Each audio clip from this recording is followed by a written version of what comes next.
Damian Lillard, is it not time to recognize that this man may be first-team All-NBA, even ahead of Steph? I'm not saying he's better than Steph. I'm not saying I'd rather have him than Steph. That's not what I'm saying, because Steph is something special, meaning Steph Curry. I'm not saying that.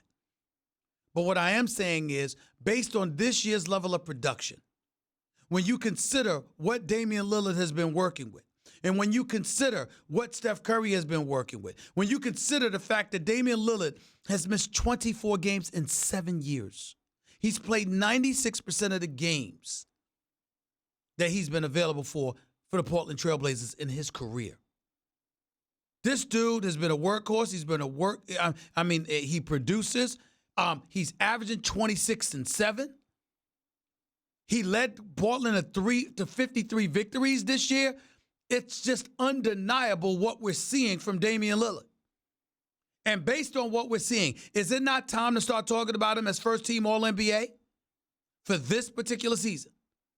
Not saying he's better. Not saying you'd rather have him over Steph or whatever. I'm saying, is it not time to recognize that he may have had the best season of any point guard in the NBA this year? Is it not time to recognize that?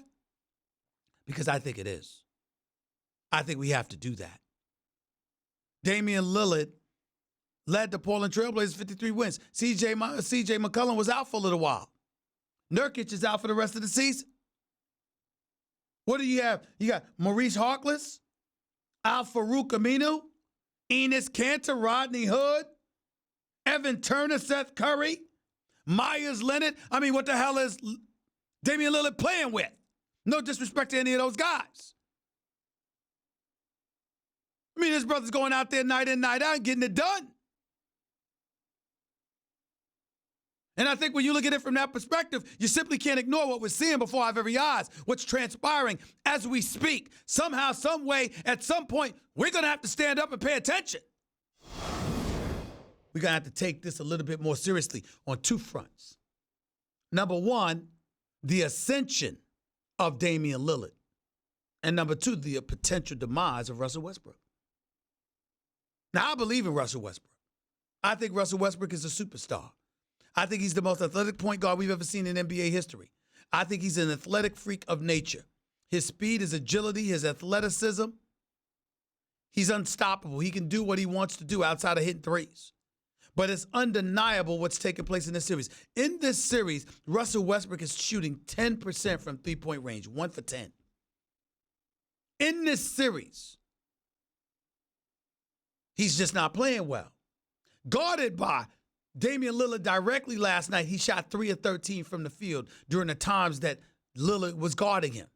3 for 13 with 4 turnovers. These are just things we can't ignore any longer. Plus, him and Damian Lillard compete against one another on the court. They're in each other's faces. I don't know them personally to know whether they really, really like or dislike one another. I just know how it appears on the basketball court. And they go at it with each other because Damian ain't backing down and Russell ain't backing down. And so now that you've got a situation where Damian Lillard spent game 2 giving them the business, Russell Westbrook has to respond. Now, he did last year when he went up against Ricky Rubio. The problem is Damian Lillard ain't no Ricky Rubio. That's a different animal that we're talking about with Damian Lillard. And now we've got to sit up there and turn our attention to Russell Westbrook for this reason. Since Kevin Durant left, you've gone home in the first round both years. Now, going home in the first round 2 years ago, that meant nothing. You still got league MVP. Damn it, you deserved it. You were Herculean. You were phenomenal. And you had no help, even though Victor Oladipo was your teammate. And we didn't know that Victor Oladipo was what we've learned he is. And by the way, blessings to him, wishing him nothing but a speedy and full recovery because Victor Oladipo is something special.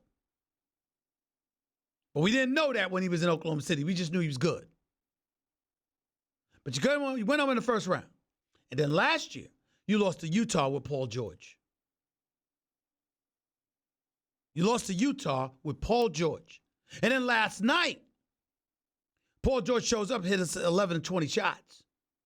Finishes with 27 points. Played a really good game. But you didn't. And so now we have to look at Russell Westbrook. with a different kind of vision.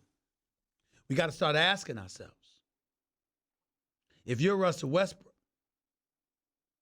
what do you have to do? We got to start asking ourselves, if you're Russell Westbrook, what do you truly deserve? Kyrie Irving has a title. Russell Westbrook does not. Steph Curry has a title. Russell Westbrook does not. Better team, sure. But once upon a time, Russell Westbrook, albeit when he was younger, still had James Harden, Serge Ibaka, Reggie Jackson, and Kevin Durant, all on the same team. He did go to the finals, lost to Miami. Did go to the Western Conference Finals up 3-1 before losing to Golden State the year that LeBron beat Golden State in 7 games after being given that stimulus package by the league when they suspended Draymond Green for that bogus kick in Game 4 after getting knocked to the floor by LeBron. Either way you slice it, Russell Westbrook has had opportunities. And we're talking about a guy universally recognized as a star in this league, a superstar talent in this league. And it's his team. And ever since he's been the number one guy officially, they haven't gotten out of the first round. If that doesn't change, how do we start talking about Russell Westbrook? How should he be seen? I would never disrespect that brother by talking about he's overrated. That's ridiculous. Because as a talent, the dude is superb. And Russell Westbrook could be on my team any day of the week. Because he never cheats you with effort. He goes 100 miles per hour all the time. And he brings the rain. But three-point shooting is not his strength. And decision-making is spotty. And when you have those two elements working against you, one of them somewhat, the other completely and unadulteratedly so, you got to make adjustments.